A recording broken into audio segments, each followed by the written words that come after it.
Well,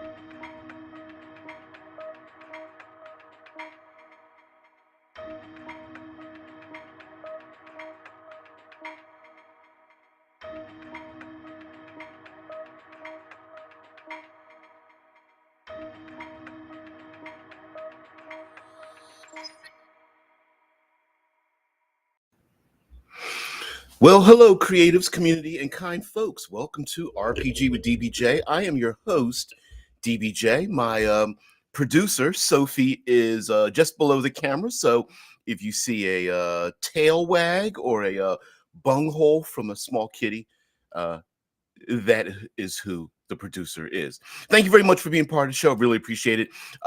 Today, we are going to tangentially talk about a television show, only had 3 episodes. It told the entire story in those 3 episodes, a show called Ascension. And we're going to use that as our foundation for some storytelling for our tabletop role-playing games. Essentially, we're going to talk about seed ships, but specifically the uh, miniseries Ascension, which aired in 2014, is a science fiction mystery drama television miniseries aired on CBS and in Canada on the Sci-Fi Channel.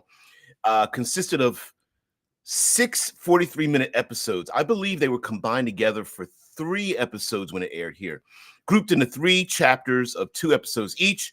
The show was created by Philip Levins and Adrian A. Cruz. And the premise of the show is that in 1963, of all years, President John F. Kennedy and the U.S. government, fearing the Cold War will escalate and lead to the destruction of Earth, launched the Ascension, an Orion-class spaceship to colonize a planet orbiting Proxima Centauri, assuring the survival of the human race. And that has become it due to Elon Musk and those of us that are fans of futurism and space travel and such, is the idea of humanity becoming a multi-planet species, so that the continuation of sentient human beings is not limited to Earth, because Earth is vulnerable, despite being a needle in a very, very large haystack, is vulnerable to many end of life situations. And so end of sentient life situations. And so if we spread ourselves throughout the cosmos, that we have a greater chance of being able to spread our knowledge and our essentially colonizing the universe, depending on how you consider the word colonize, and what that means for other life out there in space, if we ever meet it. The USS Ascension is a massive self-sustaining generation ship. The journey will take 100 years, so only the children and grandchildren of the original crew of 600 volunteers will be alive when they arrive. The story begins 51 years into the journey, the present, as they approach the point of no return, when the ship would flip and begin the deceleration to their final destination, after which time they would have insufficient fuel to initiate a return trip. It's somewhat not correct, but whatever. The action begins with the mysterious murder of a young woman, the first homicide since the Ascension was launched. The investigation causes some of the ship's crew to question the true nature of their mission. Now, this particular series has a really weird, yeah, I know, Caligula's is like 100 years. That's it, 100 years. By the way, to my left here is just it's the no audio, but it's the visual of the recording that I did of the eclipse that happened on the 8th. Unfortunately, I did have my tripod, I had my camera. There is some disruption because there were people standing and being excited, and there's like so they bumped into the camera and I had to shift it around. But there's a pretty good image in there. But I'm just letting it play, and I'll just have it loop. Yeah, but remember that the ship is under constant acceleration. So it's presumed to be under constant acceleration. So that means that in order to hey kitty, yeah, in order to achieve the 1G gravity, that it's constantly accelerating. So it didn't speed up to it didn't speed up to a mile per hour, kilometer per hour speed and stop. It just kept going. So yep, there's actually a better. I end up getting a better halo of the eclipse of the Ring of Fire part of it, but the sensor on my video camera, which I actually have right here, the sensor on my video camera wasn't the best. So there's the disruption. Sorry that. Yeah, Sophie's sitting here just. Mm-mm-mm. Yeah, yeah. She's like, yay! Another show nobody watched about the Cold War and Proxima Centauri. My favorite topics. Any links to where you can find it? Let's take a look. Where can you watch it? So right now, apparently it's on Tubi. And it's only got like a 67% rating on Rotten Tomatoes. Wah wah.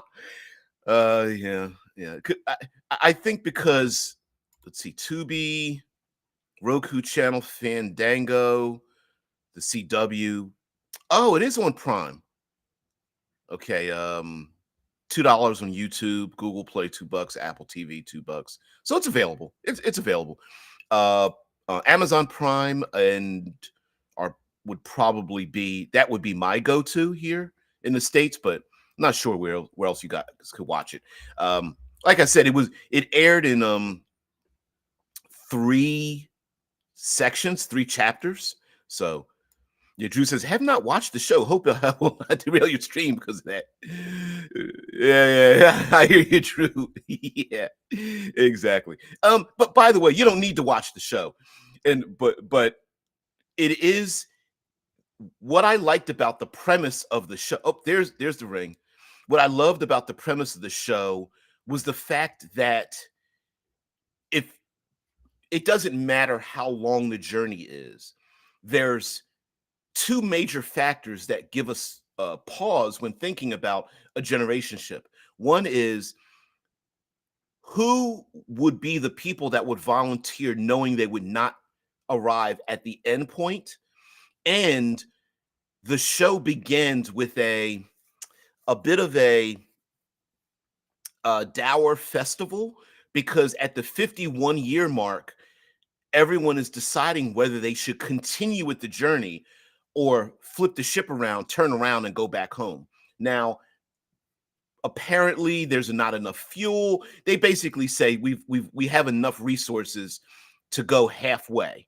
I mean, to go 100 years, and if we go past 51 years and beyond, if we turn back around, we will be many years away from home if we try to go back home and run out of resources. Little bit. So two intellectual Romanian reruns too. Oh, but yeah, the 100-year part I think was just because they wanted to measure. Okay, so 1963, and then we want to go out like 50 years or so and make it kind of sort of present day, and then the fashion and the backdrop of the ship was kind of a bit Cold War 60, 70-ish, and because that was when it launched, and they hadn't really gotten past that point. And also many of the actors were older because they were younger when the ship launched, and it's been 50 years.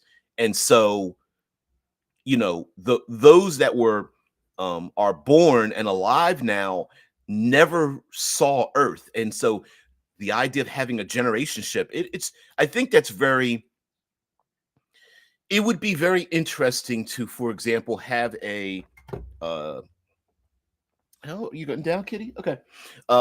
Having a tabletop role playing experience where all the characters are on a generation ship and they don't have any experience of home and will never experience arrival. That it's just the crew, the PCs probably represent the crew and passengers, and you're just on a ship traveling, on a long distance. It's like being on a train. You never left. You just wake up on the train. You live your life and your entire life on the train, and knowing that you won't arrive at the destination. And what would that be like?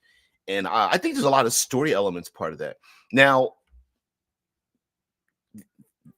for the 6 episodes, or basically 3 chapters that I saw, the ending was a little bit bizarre. Like it was the ending was kind of trash, to be honest with you.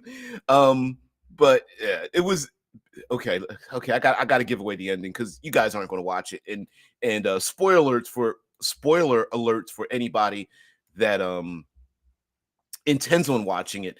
Um, the the main plot of it was there was a murder, and it also brings up something about generational ships and large cruise ships. There were 600 people, but you could have a ship with, we imagine in science fiction that there would be ships with thousands, tens of thousands of people on them, maybe even more, traveling through the stars. And you know who and what do you do when you have a murder on the ship? I mean, there's paranoia. There's many people who have specific job functions, want to continue performing those job functions and don't want to be questioned. So, and then what do you do with the murderer? Do you flush him out the airlock? Although we've talked about flushing, uh, we've talked about flushing water bags out of airlocks and they becoming relativistic impact debris. But do you hold someone in a brig or something like that, letting them absorb all your food and nutrients and such? I mean, it's pretty crazy. But yeah, it had a pretty good cast to it. What's her name was in it? That's very she's in Trisha Helfer as Viandra Denninger, a beautiful, manipulative, and dangerous power broker on the Ascension. And of course, she's she's always been the eye candy in science fiction and such, and so she was right there. Yeah, as the captain's wife, Viandra is afforded a position of power and privilege, which she leverages as the ship's chief stewardess. Which chief stewardess eventually she ends up controlling the other ladies who end up becoming basically prostitutes uh on the ship because a lot of the men and many of the women have their needs, and that becomes a thing, and they start breaking off into these different factions. And that's what I really liked about the show. I was like, oh, I hope this continues. And then in the third session of the show, third chapter, I was like, they sure made a hard left turn. What the fuck? So um but let's see if we can find let's see if I can read the actual synopsis of the last episode. um let's see, and it says, okay, a bunch of people get killed, and there's slips, trips and falls. Oh, as let's see, there's a character named Galt who has a vision of Lorelei, another character, and is drawn to protect Krista, another character, leaving the captain to fix the carbon dioxide problem. As two characters fight, a scared character conjures another of her power surges, and two characters disappear. The director is furious, and as she tries to contact the disappeared character, it pushes her off a platform to their death. The true intent of the project is now working, and the new powers mean that everyone on board is really going to space, as Galt is shown alone, seemingly on another planet with two suns in the sky. Much of the ship's presumed destination, Proxima Centauri, has been described. So essentially, what happens is you find out that the ship, the Ascension, um, yeah, did someone say eye candy? Yeah. Yeah. Yeah, generation ship. What do we tell the children? I don't know.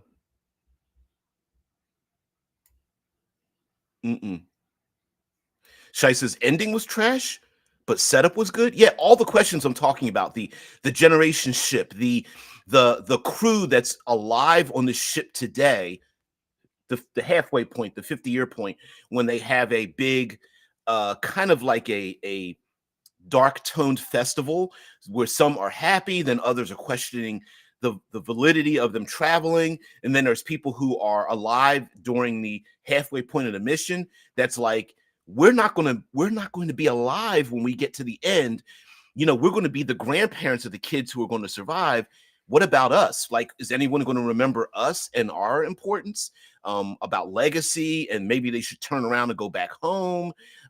There's been a murder on the ship. Should they go back because this thing happened on the ship and let Earth know about it? So that was one part of it that I liked about the premise. The fact that the ship took off in 1963, it was fun because you get to see a lot of the fashion. So visually, it was cool. Yes, and Trisha Helfer, yeah, she's a bit of a. Let's see if I can find it. There's got to be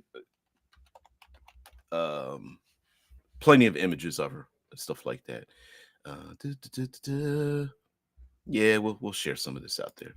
So let me shut this down and share some of this. So at least one of you will have a have the opportunity to see something in here. Bu- bu- bu- bu- mm, mm, mm, mm. Sorry. I know you guys can hear the clicking and stuff. There she is. Yeah. Sci-fi's eye candy. She's been in a number of shows. What is it? Battlestar Galactica and a bunch of stuff. It's an android.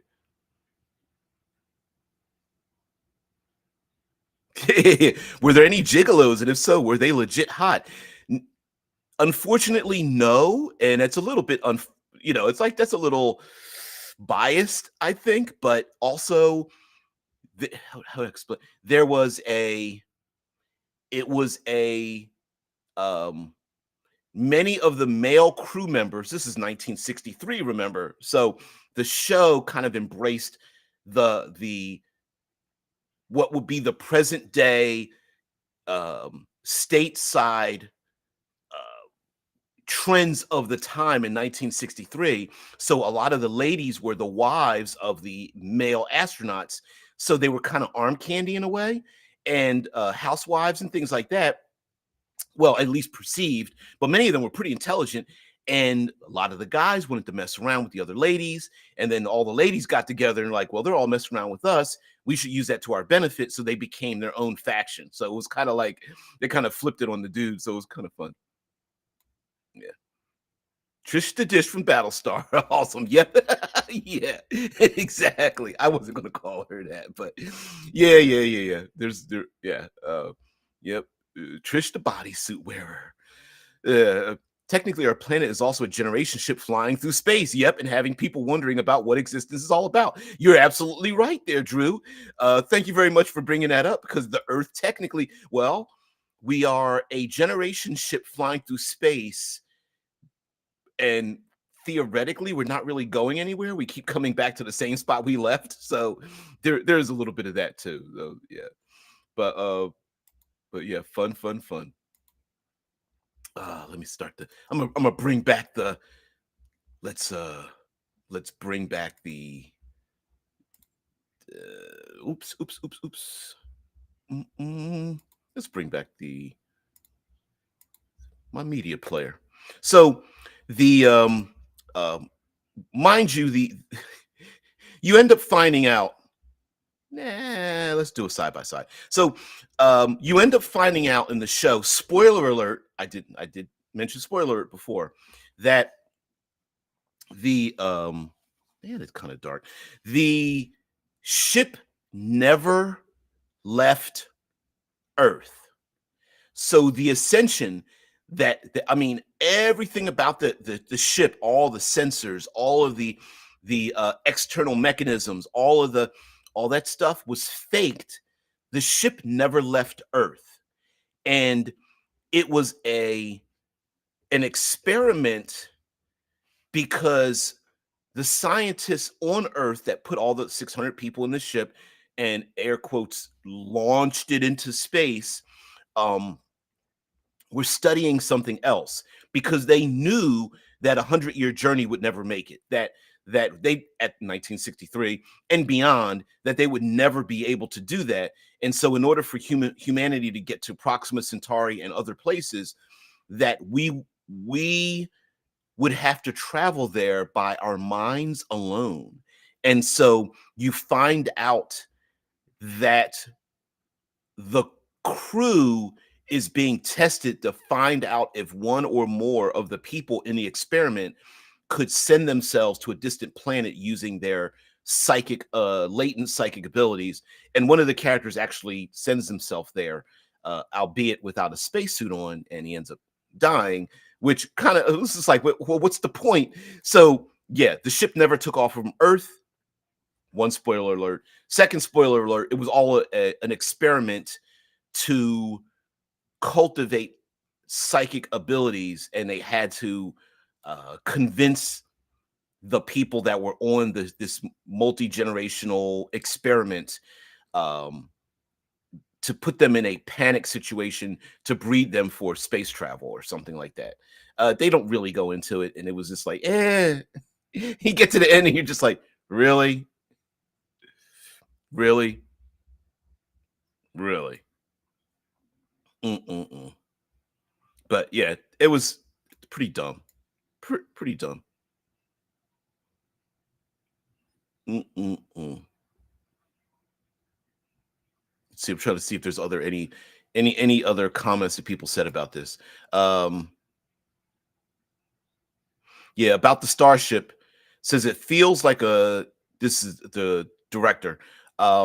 It feels like a cruise ship. Essentially, the ship is like a time capsule, another civilization that continued for 50 years parallel to our civilization. The people on the ship, only some of their children, but most of their grandchildren are the only people who are going to arrive at this new world. A lot of the people who started on the ship have died. It's their children, their children's children who are going to get to where they're going. And there are a lot of conflicts going on. Should they turn around and go back to Earth, which they've lost touch with? So they have no idea what Earth even looks like now. Should they continue? Also, there's been a murder on the ship, which never happened before. That's kind of what starts it. Yep. Their morals and values that they're dealing with are all still from 1960s. The society on the ship is very um, hierarchical and uses genetic linking arranged marriages, basically to sustain human life. 3 generations will be born during the trip to Proxima.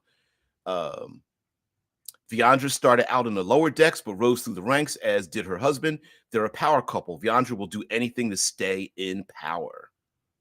So I like the idea of a generation ship, a seed ship with different groups rising and falling in terms of their power on the ship.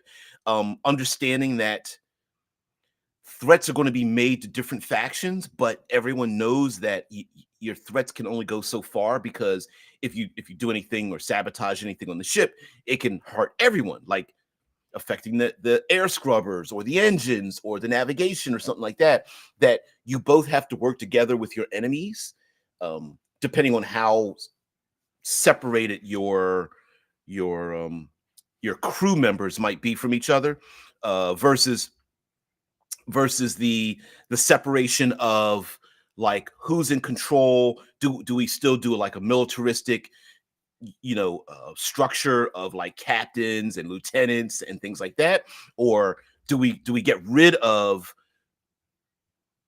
will over time, will there be a new governmental um system of checks and balances on the ship? Does it become more democratic, or is there more anarchy, or are different factions running themselves different ways? Like, is the engine room running a different way? And for those that join the ship, when they pass away and we have a new generation of individuals, are they still relegated to those jobs? I mean, are the children that are trained to run the engines, will they forever be that way? Or could they move up in ranks? And there's going to have to be people at the bottom, right? They're going to have to be people who do the dirty jobs, the labor on the ship.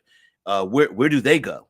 And will they be permanently in that position, especially when you have a very small population of people? And small, you know, this show had 600 people, but even if you have tens of thousands of people, eventually everyone's going to know everyone on the population of the ship. And how do you pick and choose who gets to do what, where, and how, and who follows what orders, and what punishments are there for those who don't want to do those things? Yeah, the ethics of generation ships has got to be the ultimate philosophical debate of tomorrow. I definitely agree, because those who launch into space, even today, there are many people who will volunteer and go, you know what, I want to be the first person to space, or I want to be the first person that does this thing. But you're also choosing a life for your descendants that they didn't choose. So they will just be born and raised on a seed ship, knowing that they will not get to the other end, and that you're kind of relegating them to a life of imprisonment on a seed ship, knowing that they won't arrive to the end. And what if that new generation is like, nah, we're not going to Proxima, we're going to go to the nearest moon or asteroid or rogue planet or something. Or again, like it was brought up during the 51-year festival, listen, we got one opportunity to turn around. What are we going to make this decision or not, knowing that there's been a murder on the ship or something like that. Yeah. Yeah, it takes with us is, and any ship will be at least a 2-year generation ship, right? Yeah, well, yeah, let's see. Let's look up. I wonder if we can look up the math too. So how long to travel to the nearest solar system? And I'm sure it's based on speed. The only spacecraft to make it out of the solar system thus far are Voyager 1 and 2. And NASA estimates that even traveling at speeds of over 35 miles an hour or 56,000 kilometers an hour, it will take Voyagers 1 and 2 nearly 40,000 years to travel 2 light years to reach the indistinct boundary between our solar system and Proxima Centauri. So, and yeah, let's see some other math involved. What's the fastest? No, we don't want that. That's a pop-up. We don't want pop-ups. um for example, let's see, distances, speeds, exoplanets. Okay, as already noted, the closest star to our solar system is Proxima Centauri, which is why it makes the most sense to plot an interstellar mission to this system first. As part of a triple star system called Alpha Centauri, Proxima is about 4.24 light years or 1.3 parsecs from Earth. Alpha Centauri is the brightest of the 3 stars in the system, part of a binary 4.37 light years away. And while interstellar travel conjures up all kinds of visions of faster than light travel, ranging from warp speed and wormholes to jump drives, such theories are either highly speculative um, or entirely the province of science fiction. I thought I saw 50 years. Some in here said 50 years. Come on, come on. Give me a speed. Ion engines, ion propulsion. Um 20 looking for some math. No, 81,000 years. Gravity assisting. So okay, this article is talking about different methods to try to get some speeds up there, and talking about current missions. Um okay, that's 19,000 years. Okay, we're getting shorter. Nuclear powered nuclear engines for rocket fuel. 1,000 years. Yeah, no, no, no. Yeah, I can't find anything. Yeah. Um,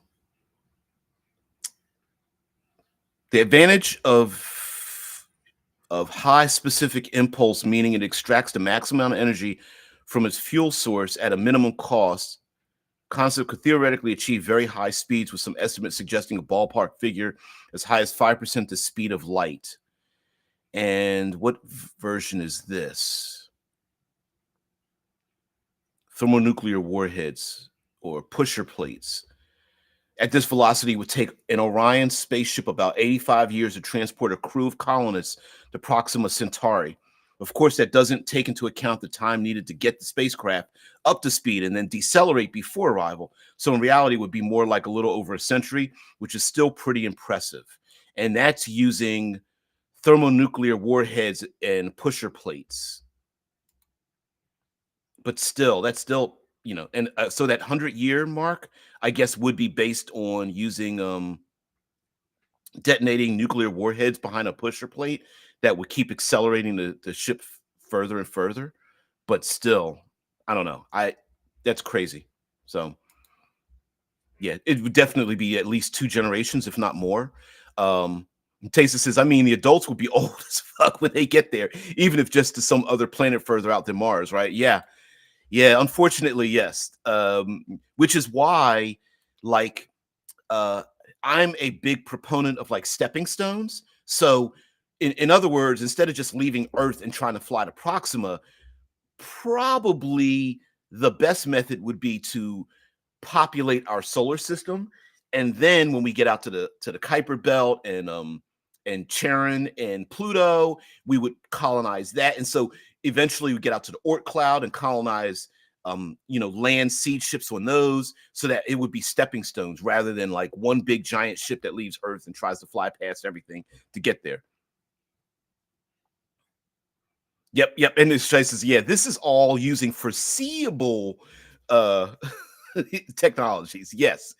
Yeah. That's what we have today. So if we, of course, we advance our technology today, we hope to get even better in the future. Yep, cryo sleep, um, not just cryo sleep, but also life extension, and downloading our brains and things like that. So when we're assuming that the only thing that will improve is uh, engine technologies, but if we improve medical technologies, and maybe there's some limited form of cryo sleep in terms of like, maybe we have revolving crew that sleeps for like a month or a few months at a time, and then, or we have implants, like brain implants or drug use that will slow our relative,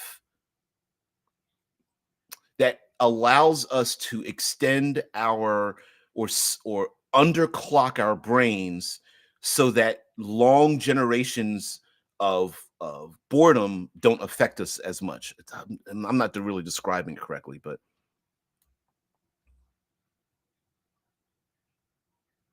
yeah, and like Shice brings up, yeah. I mean, here's the thing: we could arrive to Proxima Centauri, and we might not even want to be there when we get there, right? It's like, oh man, yeah. He says, yeah, but that's made up. No way you're going to thaw in a non-dead form. I like that, non-dead.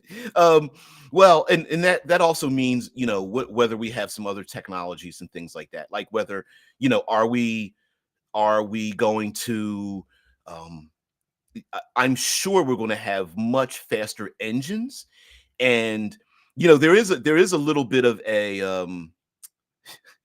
there is a kind of a funny and sad part about technological improvement, that we could launch a seed ship today. Let's presume we get a large generation ship and we launch it today, and it's going to take them 3, 4, 5 generations to arrive at the tail end. During that time, we could actually make space travel faster, that can get us there faster than the ship traveling. And what do you do if that happens? Right? Do you catch up to the old ship and then say, hey guys, and knock on the windows and go, listen, you want to take a ride with us because we're going to get there faster? Or do you just protect the crew knowing that they don't know what's going on and all this kind of stuff? Yeah. Yep. Schwab and Soros. And don't forget Disney. If I'm not mistaken, didn't Disney cut his head off and do a thing like that? Something like that. But yeah. I think Disney cryo froze his head, if I'm not mistaken. Let's see. Which famous people cryo? Let's see. Let's look up a list.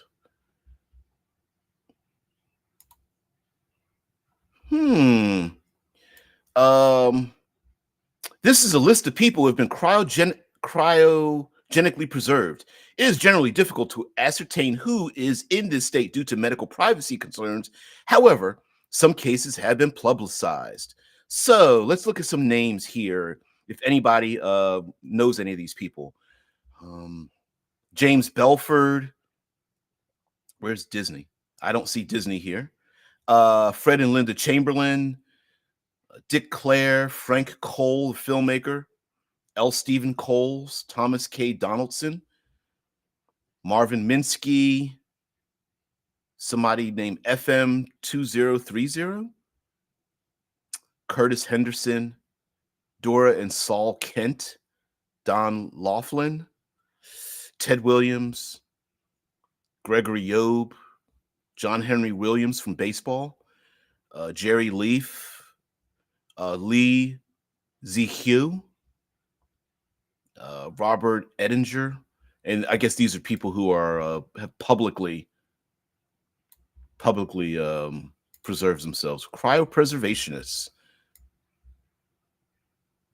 Mm-mm-mm. Anyway, okay, sounds kind of weird. Disney did? I thought it was just Timothy Leary. I don't like publicly. I don't know. I mean, I could look it up, but I heard there's a rumor. Did Disney?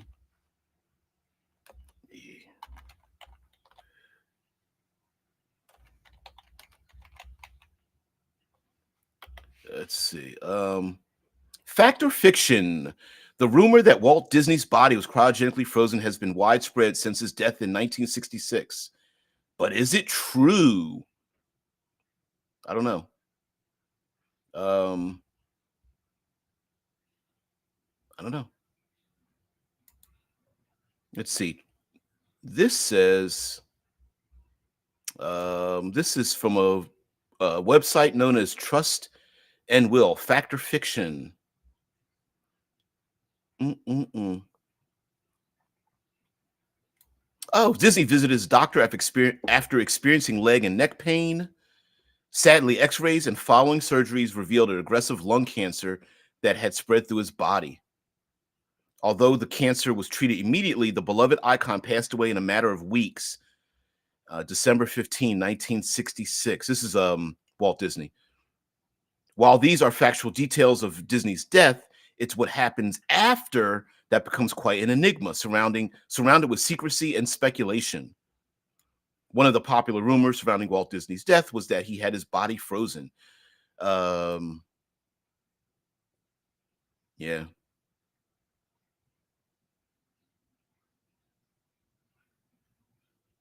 yeah. No one can pinpoint exactly where the rumors about Walt Disney's alleged frozen body, as well as his hiding place, came from. So, yeah, this doesn't, this just basically talks about the rumors and things like that. So there's no actual evidence,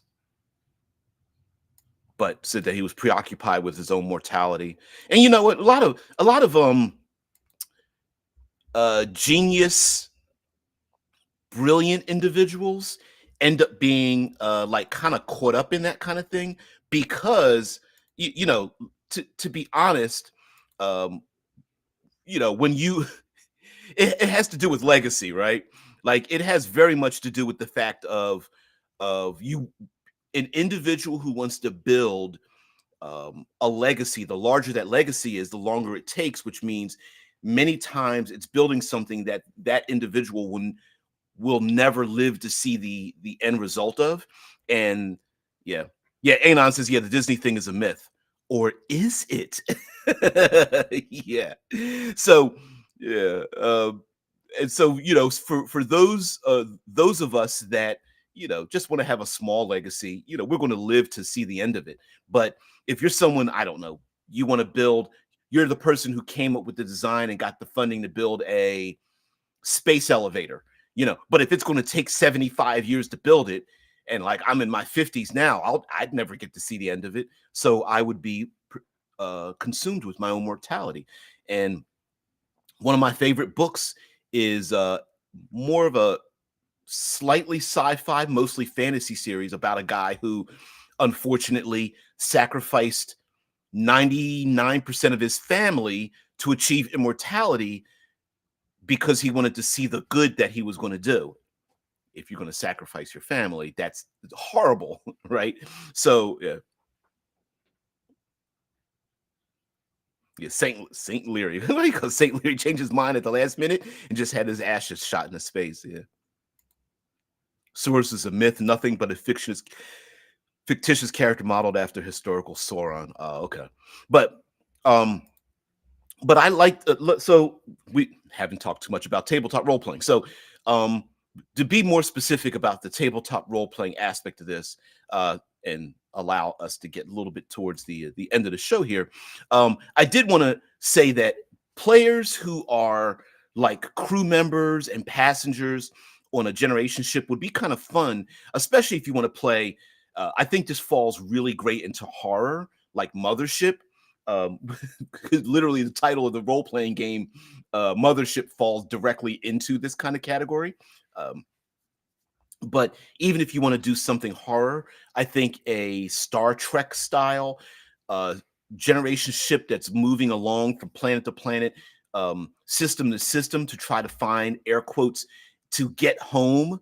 That knowing that the players will arrive or pass by different places for fuel to uh, get other resources to solve problems, meaning getting thrown off course, damage from micrometeorites, and flying through nebulas and all kinds of other kind of problems, and having the players solve it.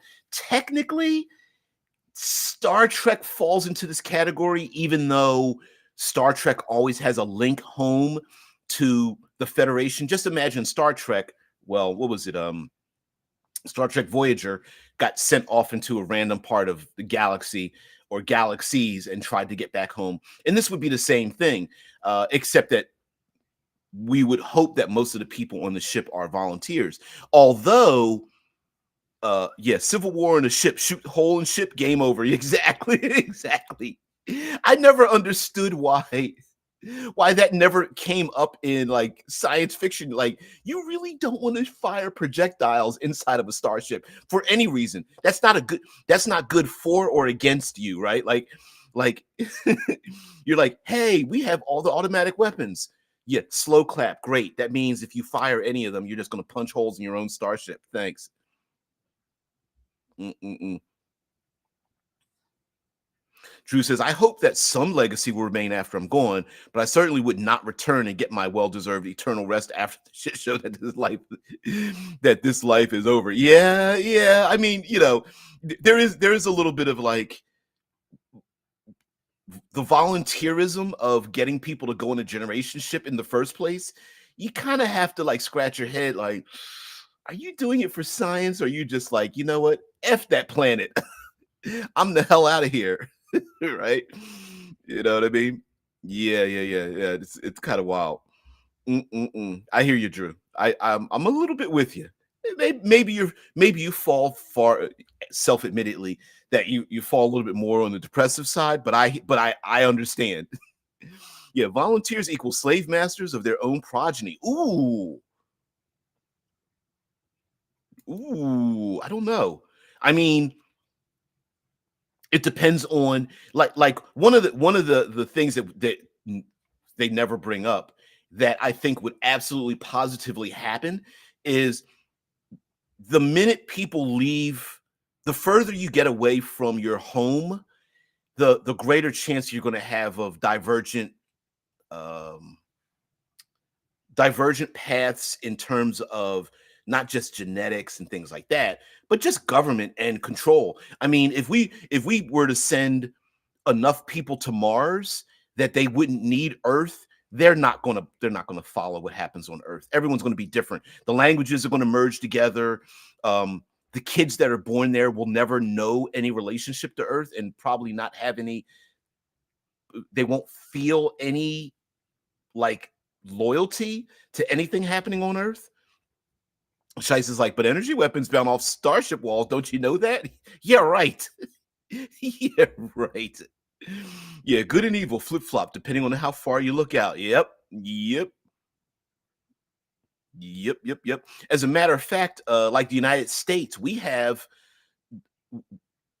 talking about divergent government and lifestyle and things like that. The United States has the only way I can describe this, we own property that's not part of the contiguous United States. Alaska, Hawaii, Guam, um, the Virgin Islands, and even those locations, despite being relatively close to the United States and in direct connection with the United States and having 24-hour communications with the United States, even people that live in those places, lifestyle's not quite like what it is in the States, right? So you take that and you start putting people on the moon and Mars and moons around Jupiter and out in the Oort cloud and go beyond that. We'd almost be exporting our own um, we'd be exporting our own enemies in a certain way. Depending on how you look at it, you know, how many people today in the United States uh, consider everyone else to be outsiders and are like we are Americans, you are outsiders, you shouldn't come here. Yet there's only one population that actually was born and raised here. Everybody else is a visitor, right? Everyone else is descendant from other people who got here, but it's everyone that is whose parents raised them here thinks that they're the ones that belong here, and everybody else is like, you're illegally immigrating. Well, so did you. And it's just so weird. It's such a hypocritical state of being that's very funny because it's based on fear, right? Because if we us talking today, like we're on a generation ship and we get to Proxima Centauri, then we would think that we are the ones who are going to set up our own government and population and things like that. But what if 20 other ships follow us and they all have different languages and they have different purposes? Like right now, I'm wearing one of these old. Let's see if I can pull my hair back. So I'm wearing a National Geographic sweatshirt based on the Mars television show, and it was a dramatization of colonizing Mars. And part of the group, let me see if I can find the label here. There was a corporation called the Lucrum Group that arrived on Mars, and no one could stop them, and they wanted to do mining. But the original people that got there were like, we want to preserve Mars because we want to study it. And the corporate group was like, yeah, study stuff, whatever. We're here to mine valuable resources. Like, it's like, we already export our own enemies. They're called children. Exactly. I mean, if you really think about it, how many parents get pissed off at their kids because their kids have a different social mindset than the original parents? And how many parents live vicariously through their children, hoping that their children take on um, the exact same type of behaviors and religion and government and education that the parents themselves have, because that's what the parents know. But you export people to someplace else, there's no guarantee they're going to listen to anything you have to say. And one of the greatest novels, there's actually a trilogy called Red Mars, Green Mars, Blue Mars. Let's see, Red Mars trilogy by Kim Stanley Robinson. Let's see, images. Here we go. Throw this up here. Yeah, Red Mars, Green Mars, Blue Mars, and it details pretty. I mean, it's a little dry, but it does detail The let's see if we can let's see if I do this. Can I share more than maybe it won't let me do. Nope, won't let me do it. All right, whatever. Yeah, never mind. Colony ships. The generation war is now. Yeah, like, like, um, like me being an old head, I get super frustrated with a bunch of young folks. I do my young folks get off my okay boomer now, right? Um, which is probably well, I'm not really a boomer, but I'm past that age. I'm generation X. Doesn't matter. Anyway, but the point being is that like I get super frustrated with a bunch of young folks that like what I consider don't want to work, right? They want to live their like soft lives. I'm going like, you know what? Like I'm up there. I'm in my mid 50s, right? So it's like I get frustrated at because I have a very high work ethic and I feel like if you're going to bother doing something, you should do it to the best of your ability, right? I don't care if you're mopping floors and sweeping streets, right? But I I can't tell you how many times I've gone past like fast food places and stores and things like that and just rolled my eyes because getting frustrated because well, I get less frustrated than my wife. My wife goes off. But it's just like a bunch of young folks that are like on their phones and they don't care. I don't know. I'm just like, really? Like present yourself. you know, there's the old adage of what is it, 10,000 hours makes you a master. So practicing laziness for 10,000 hours makes you what? Lazy. Yeah, you're a Gen X senior. I'm a Gen X junior. So junior, I'm almost a millennial loser. Yeah. Yeah. Yeah, I'm past boomer, but I'm not yeah, I'm like a senior part of that. So yeah. Pretty funny. But yeah, seed ships, I like that. I like the idea of putting responsive let me rewind a little bit. I use the term vectors of threat plenty of times. You've heard guys heard me do it. And if you're new here, you now heard me say vectors of threat. And a lot of role-playing games will use like hit points as a method or some kind of wound system as a measure of threat to the player characters, but I feel like we are underserving certain kinds of threats to player characters to have them worry about it. Now, I get that a lot of people don't want to be resource management systems, but I think like um, players that have to take care of other people and other things, keeping a generation ship running, making sure they repair any kind of damage, um, deciding whether they should take the long way around a dangerous location instead of the short way and going through it, deciding about navigation and reestablishing communications and going out and finding resources that are necessary and things like that. Maybe handling internal conflicts such as mutinies and factions going against each other, sabotage, investigating that murder. Ooh, talking about Ascension and the television show and things of that nature.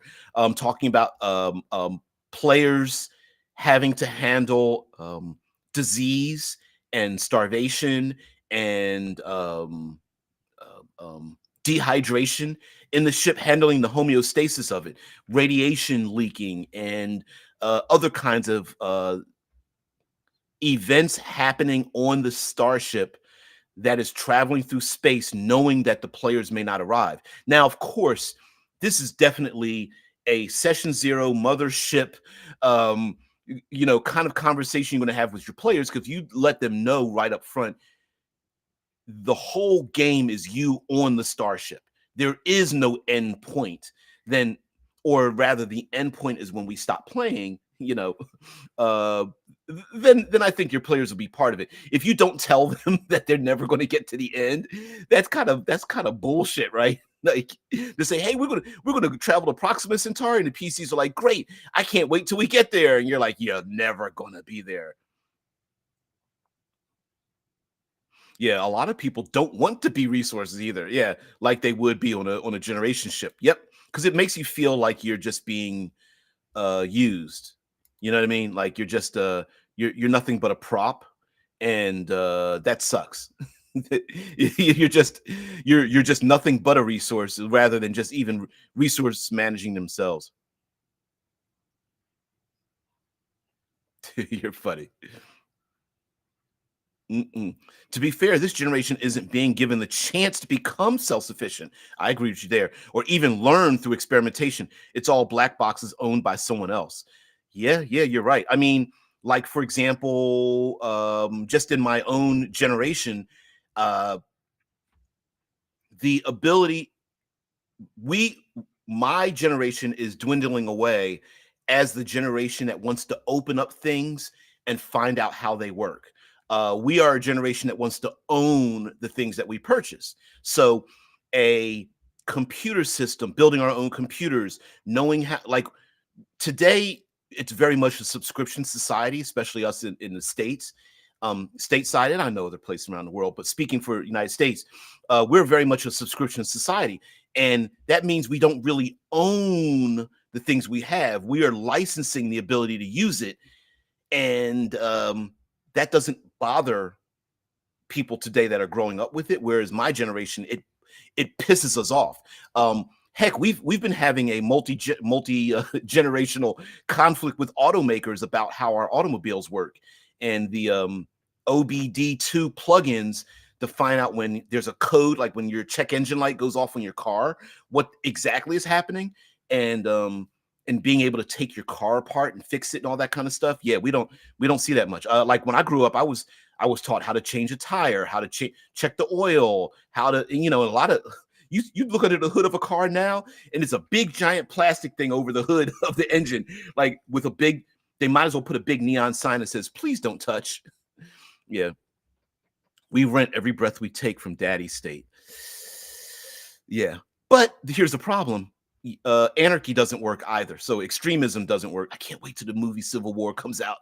It's coming out this weekend. I'm gonna get a big chance to see it because I'm so scared. What is it, tomorrow? Ooh, ooh. I want to see this movie so bad it's scary. This generation has food though, enough food to make more blood for me.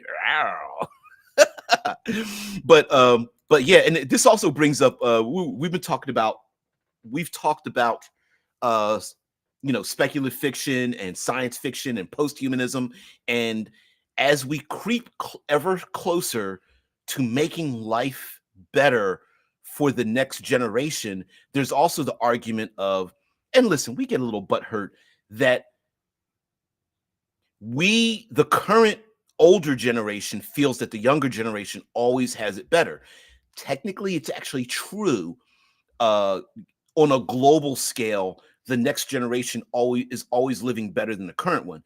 It's not saying that life is good. It's saying that conditions become better. And as those conditions become better, there's always the pissed off part, like, well, they're not struggling, you know. So do you instill artificial scarcity, or do we start heading towards Wally and people living in anti-gravity chairs, drinking sugary drinks, watching Netflix all the time? Uh, oh no, and Anon says I had to buy a 300. I don't know what an ODB dongle. I don't know what that means, but I get it. Made by a sketchy Chinese firm just to replace my Prius brakes, as you have to electronically pump them. Yep, that electric vehicles drive by wire, right? Like there's no hydraulic system connecting the turning, of the steering wheel, or the pumping of the brakes is not hydraulic any longer. And so if it's brake by wire, that means that in order to fix it, it's all electronic. You can't get under the hood and fix the damn thing, which is crazy. So yeah, yeah, yeah. Um, artificial scarcity, would that be a thing? I mean, today we have people who enjoy artificial scarcity. Um, Everything from backpackers and hikers to preppers, individuals who put themselves in, who reduce their resources on purpose to push themselves to a greater understanding of their place in the world, and technologically reducing their reliance on those things, right? So yeah, yeah, we'll get Demolition Man first. Yeah, yeah. Taco Bell everywhere. And the three seashells. Welcome to the Hall of Violence. It's our first murder death kill in 35 years. I don't know how long it was, but yeah. You mean it was made in the People's Republic of COVID? China's is glorious history, sketchy products. Follow. Well, here's the problem, Shice. Everything's definitely made in China. We just like to pick and choose what is made and what isn't made there, right? So yeah. Um, Although I always find it funny that anyone would consider a any kind of bacterium or virus to be useful as a weapon because you can never control it. So while I understand uh diseases coming from certain, because everything's got to start from ground zero, it's pretty ridiculous to think that a logical being used as a logical weapon. Now there are crazy people out there who have um extremist mentalities. So I'm not saying no one would do it. I'm saying that it doesn't make sense that anyone logically would want to do something like that without extremist um, backgrounds and things like that. I mean, unless you're going like James Bond 007, and we own the well, actually Mission Impossible 2, or was it 3? I think it was 2. Um where you was it Bellerophon and the Chimera disease, where you own the cure or the inoculation to a disease, and then you spread the disease, and then you become filthy rich by spreading the disease or something like that. I could see that, but yeah. Yeah, it's just sorry, I couldn't resist. I just made a video on that subject. Yep. I just make it hard. Oh no, I get you. I'm sorry. I'm not, forgive me. I'm not picking with you. I do the I when you're being you guys are being sarcastic, I kind of take it serious. And then when you guys are being serious, I go with the sarcasm. So sorry about that. I didn't mean anything by that as well. Yeah, and I says it requires my GPS location access to my photos to diagnose my car. Yeah, you know what? I hate that too. It's like really? You need to know my GPS location for that? You know, was it MI2? Drew says, yes, that was MI2. Yep. The Bellerophone, I don't know how I remember that. Chimera disease, and Bellerophone was the inoculation against it. And of course they were going to spread it, and the young lady that is the was the arm candy, forget her name. Tandy Newton, I think it's pronounced Tandy, not Thandy. I think it's pronounced Tandy. Anyway, yeah. She's injected with it, and then she's about to die. She's got to kill herself, and he's, whatever. Ethan's got to save her. COVID as a weapon is just silly. It is normal to have virology labs all over the place, and it is normal for incomps to f up their lab protocol. Oh yeah. Oh yeah. Yeah. And here's the problem with virology labs. In order to study, in order for humans to remain, so our lifespans go past 40 years and we don't die from all kinds of infections, you need labs to study that stuff, which means that you don't have to, but virologists know that in order to make inoculations against the thing, you have to actually keep the thing under ice. And that means that you actually have to have these dangerous things available, which is crazy. Yeah, I hear you, shitlords. Yeah, no, it was a bioweapon. Get red pilled, you sheeple. Yeah, I hear you. I hear you. Yeah. I know we love to explain things. We love explanations for everything. I love it. So yeah, Taco Bell everywhere wouldn't be so wrong over here. Make a run for the border means something different in our neck of the woods. Oh shit. Yeah. Listen, even Taco Bell isn't here. Run for the border has its own connotations. Um, so yeah, which we have our own issues with on the border. I have a little sarcasm when people talk about people crossing the border, and I'm like, yeah, I know, I hate those Canadians always importing their comedy and maple syrup, and the people who don't get it, you could tell they don't get it, because it's like when people talk about illegals coming across the border, they never talk about the north. They always talk about the southern border, right? And yeah, they're never like, they're like, damn, they're gonna make us, drink beer and add maple syrup to everything. Damn Canadians, be polite. Stupid politeness. Anyway, so yeah, anyway, but before we get out of here, um if I have to encourage listening to or reading something at all, I definitely encourage the Red Mars, Green Mars, Blue Mars trilogy.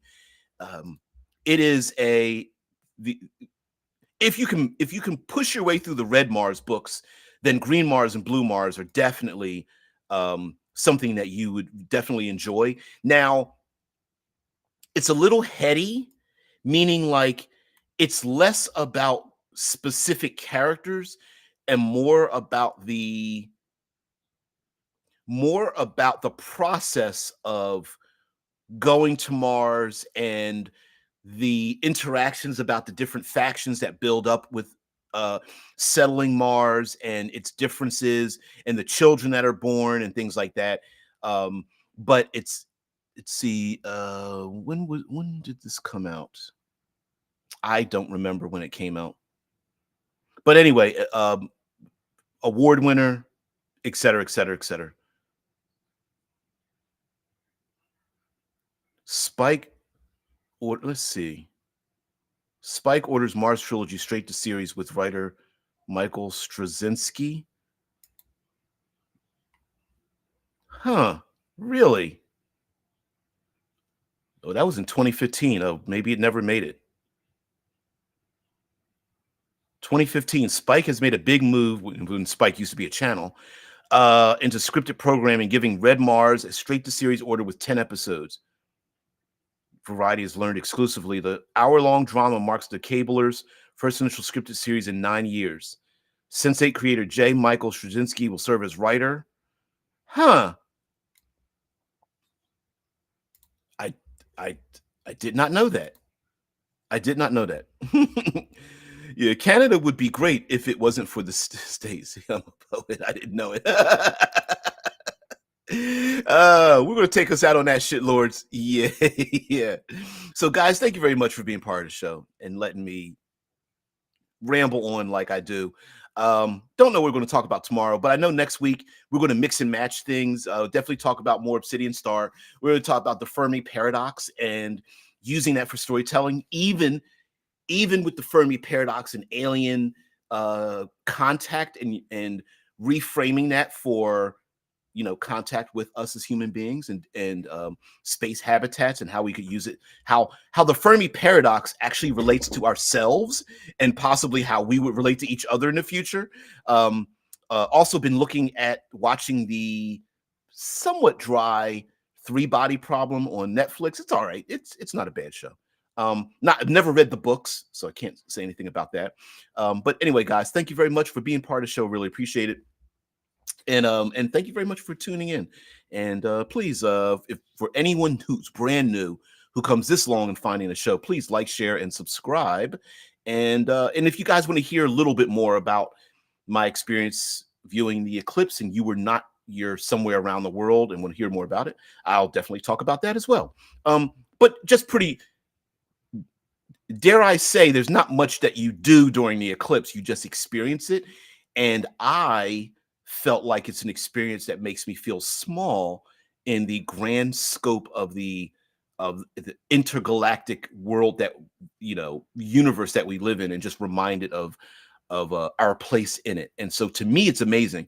To some others, it's a little bit scary, but yeah. So guys, thank you very much. Have a great day.